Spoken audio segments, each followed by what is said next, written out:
In this video, I'm gonna teach you how to play The Sims 3 on Xbox 360. It's a very easy process, so make sure to follow along. In this video, I'm gonna give you easy to follow instructions on how to acquire and play The Sims 3 on your Xbox 360.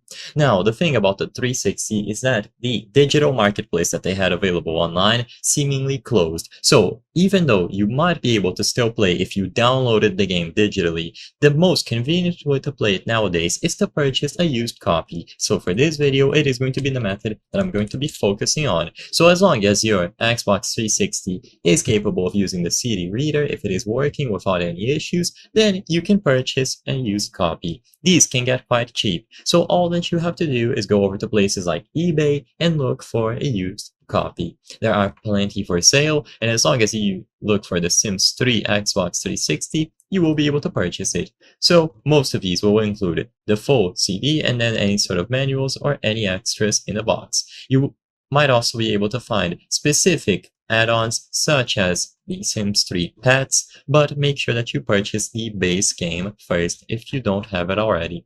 So it's as simple as going over to eBay or any other retailer and looking for The Sims 3. To my knowledge, it is completely impossible to purchase digital games on the Xbox 360 because the store closed down. But you can still try to go over to the Microsoft Store directly on the console to see if it still works for you. And if you had previously downloaded the game and you didn't delete it off your storage, then it's as simple as launching the game. If you had downloaded it previously, you can still play it. But for the people who weren't using an Xbox 360 before and didn't download the game before it shut down, the best way is going to be through a used copy. I hope I was able to help you on how to play The Sims 3 on Xbox 360. If this video helped you, please be sure to leave a like and subscribe for more very easy tips. Thank you for watching.